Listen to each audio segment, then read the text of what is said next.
Now to discuss about the scenario which is have given in 4B, that in the 4B they had discussed it. We had to take a abstract class and also we had to consider an abstract method where we are going to taking another 3 classes which are derived from that abstract class. That 3 classes are going to be implementing the abstract method.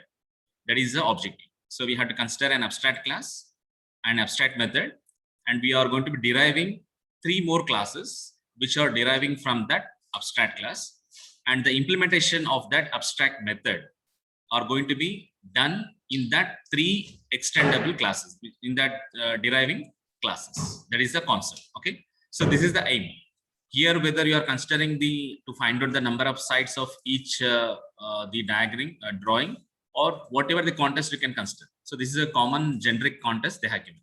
So with the help of that, we'll just have a glance for this abstract class. Already yesterday we have discussed about the abstract classes, right? So whichever the class which is going to be creating with abstract keyword, then that class is called as abstract class, right? And whichever the method which is going to be creating with the help of abstract keyword. So with the help of abstract keyword and without any implementation, then that method is called as abstract method. So if you are creating before the class keyword an abstract keyword, then it is a class, abstract class. If you are before the return type of the method, if you are using the abstract keyword and that method doesn't having any implementation part, means only it is a structure, only it is a declaration, not having any definition, that type of methods are called as abstract method, right? So this is already we have done in the last class, right? So coming to the first scenario, we'll discuss the 3 different scenarios over here to discuss this one. Here shape is an abstract class and it is implementing is provided by the rectangle and circle classes. Okay, the implementation of that abstract class will be done by the 2 child classes, that is rectangle and circle classes. And mostly we don't know about the implementation class hidden by this user, because abstract class is nothing but it shows only the functionality of the class but not the internal implementation details. And the object of the implementation class is provided by the factory method. Now here we are considering the factory method as draw method. Okay, so we are creating a shape abstract class and we are creating a abstract draw method. The implementation of that draw method will be taken care by the derived classes, that is rectangle class as well as circle class. For this scenario, how to write the code of this one is here the abstract class, that is shape, and abstract method draw. So before the return type of the method, if you are using the keyword abstract and without any implementation means only it is a declaration, not any implementation, then this method is called as abstract method. For this method, shape, from the shape rectangle class is extending, as well as from the shape circle one class is extending. Now the implementation of this drawing will take care by the rectangle as well as it take care by the circle.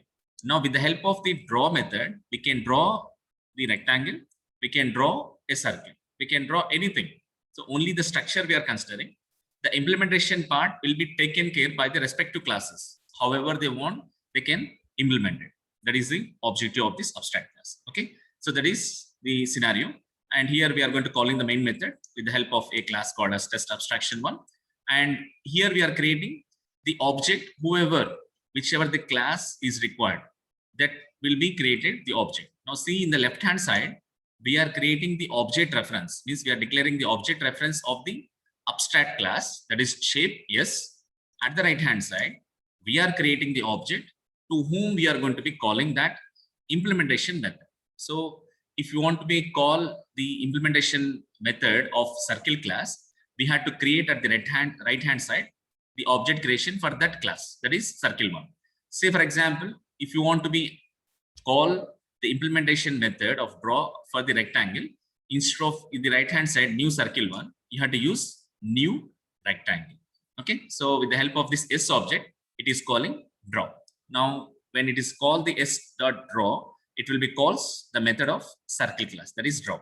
The output is drawing circle. So the output of this one is drawing circle. This is how the first scenario will be created. Coming to the second scenario, keep it in that mind, keep it in the first scenario. Let me see another example, another scenario. Here we are considering a bank as an abstract class and its implementation is provided by two different banks, that is ICICI and SBI classes. Now, bank is the parent class, whereas the ICICI, SBI or the child class for that bank abstract class. And we are considering a method called as return of interest. So we are creating a abstract class called as bank, and we are creating an abstract method called as rate of interest or get rate of interest, right? That implementation will take care by the extendable classes, which are deriving from the bank abstract class, that is ICICI and SBI. Now let me see the program. Now here we are creating a class called as abstract class bank and a method called as get rate of interest. That is the abstract method because it doesn't having any implementation, as well as it is creating with the help of a abstract keyword. Okay. Now this bank is going to be, this is going to be derived. It is going to be deriving. It is going to be inherited by SBI class as well as Punjab National Bank or ICICI, whatever the bank you like, you can access that. And the implementation of this get rate of interest will be implemented by SBI and its own implementation. The rate of interest is returning as 7. And the rate of interest, get rate of interest method implemented by PNB, that returns 8. Okay. So their own implementations. And coming to the main method, here with the help of one class, we are going to be calling the main method. We are creating object reference. We are declaring object reference for the abstract class called as bank. And with the help of that, we are creating object of that particular class who are going to be implementing the abstract class. Implementing the abstract class means what? They can access the data members as well as whatever the abstract methods are there. That implementation has to be taken care by that extendable classes. That is object we are creating for SBI with the help of bank object reference. And with the another object we are creating with the help of the bank object reference for PNB, Punjab National Bank, we are creating the object for this. So B dot get rate of interest is, it returns, it will come back to here 7 will return here 7%. And here the get rate of interest for Punjab National Bank is 8% will be taken care over here. So the output of this program is what?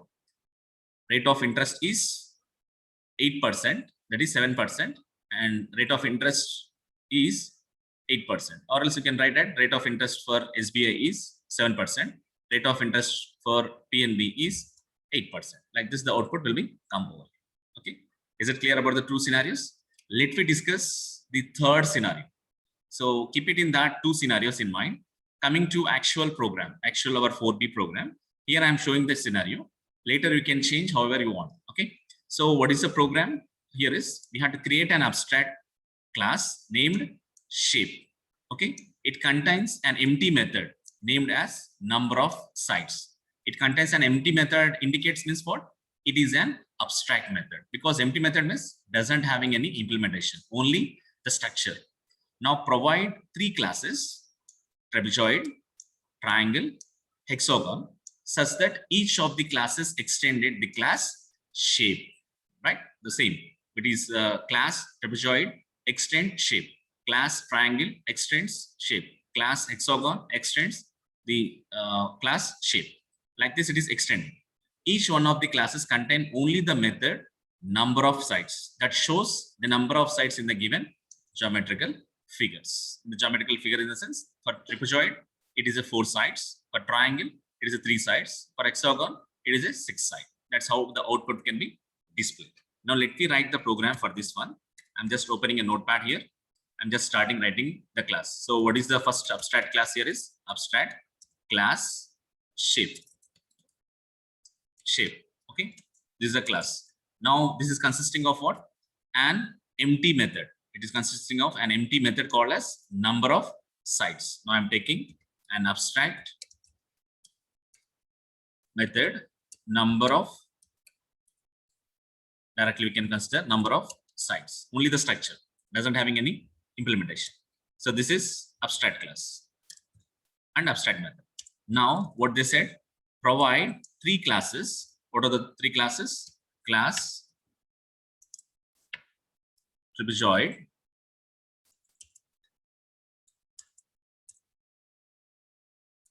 class triangle,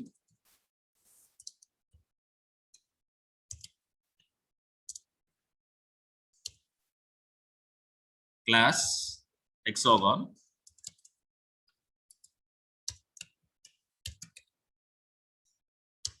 Okay, these three classes. Fine. Now provide three classes such that each one of the classes extends class shape. Each one of the classes, that is, trapezoid extends shape class, as well as triangle extends shape class, as well as hexagon extends shape class. And what is they are saying? Each one of the classes contains the number of methods. It has to contain the implementation part of this abstract method, such that it has to show the number of sides given in the geometrical figures. Okay, in the geometrical figures, right? Now, this is consisting of a method called as, it is implementing number of sides. Okay, number of sides. It has to display the output is what? There in geometrical figures. Set system.out.println the number of sides for trapezoid is, how much actually it is? 4. Okay, this is next. This is the method implementation in this one, right?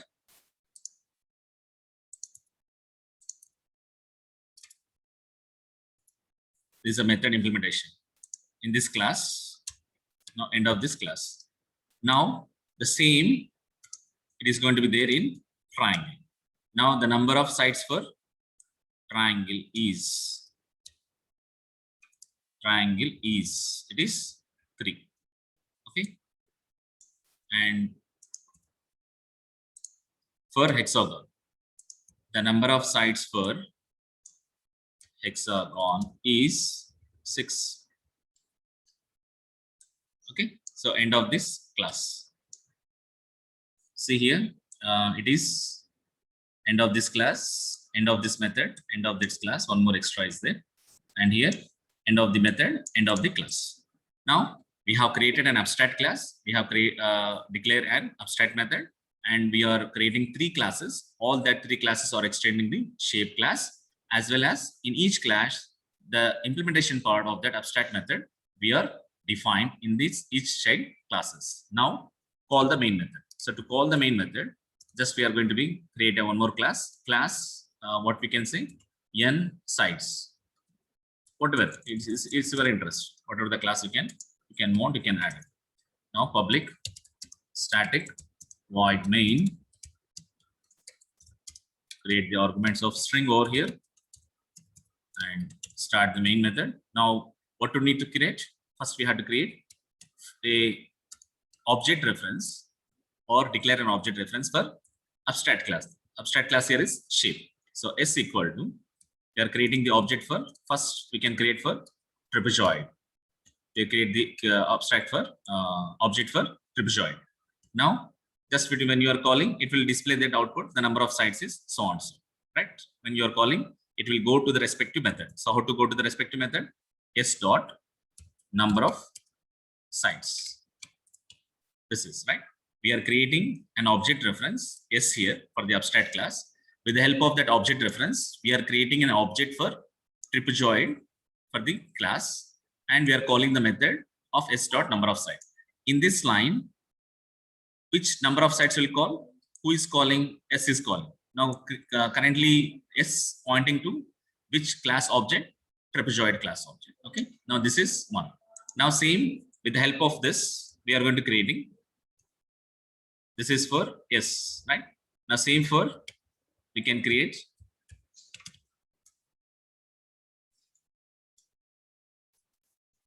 S new for triangle, right? Number of sides. Same, we are going to creating for hexagon. Okay, number of sides. Now end of the main, end of the class. Okay, so with the help of only one object reference, that is the abstract class object reference, we are creating object for trapezoid, object for triangle, object for hexagon, as well as we are calling the number of methods which are implemented. Number of methods for trapezoid method, number of methods of triangle, number of sides for hexagon. Okay, so save the program. So how to save the program? Here we'll take our week programs, OPJ, week 4, right? So we'll go for here.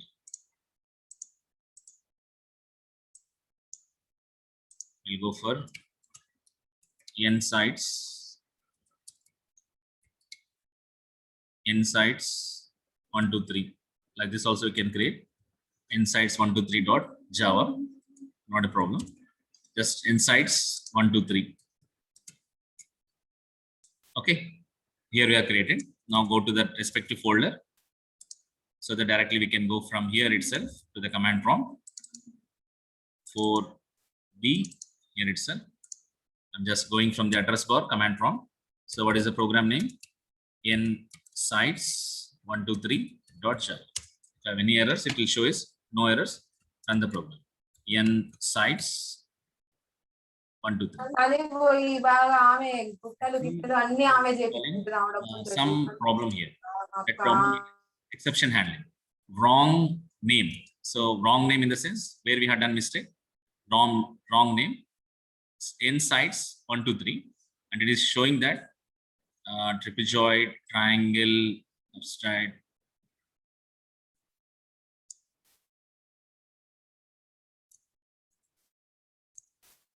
So java.lang n classes founder, n sites, wrong name. Okay, n sites. Okay, fine. So it is n, s is a small here. We have put as capital. No, it's okay. Okay, because the file name we have said as n s capital. Now it is done. Now compile the program. No errors. Then run the program. See, the number of sites for trapezoid is 4. The number of sites for triangle is 3. Number of sites for hexagon is 6. So like this, the aim of the program, which is given in the lab, is the aim of the program. They are given as like that only. The aim of the program, which is given in this. See, write a program to abstract class named shape that contains an empty method, number of sites, provide the 3 classes, so and so, and each extends the class shape, and each one of the class contains the method, number of sites, show the sites in the geometrical figure. Now what you can change in the program is, up to this the program is completed. This scenario 3 also completed. Now what you can do is, you can call a switch case if you want. You can ask 1 for trapezoid, 2 for triangle, 3 for hexagon. You can read the choice from the command line, and whenever the choice the user is asking 1 for so and so, you can make a display the number of sites for trapezoid is 4. If the user has entered the 2 choice, you have to display the triangle. The number of sites for triangle is 3. The choice is 3. The number of sites for hexagon is 6. Like this, you can ask it. Do you want to continue? Yes, you can make continue. Like this, you can modify the code. That's only the 2 changes. One is ask the user in the menu bar, and based on the switch case, based on the option choices, execute that particular case itself. And next change is ask the user to continue to execute the program again with the help of yes or no. Already we have seen that how to execute that with the help of do while. Can read the character. If it is a capital Y or small y, continue it. Other than that, capital Y, small y, exit the program. Like this, you can change the modifications for this one. Okay, so that's about the abstract class, and having the 3 different scenarios we have seen, and also we have executed the respective lab program over here. Okay, that's for abstract class 3 scenarios.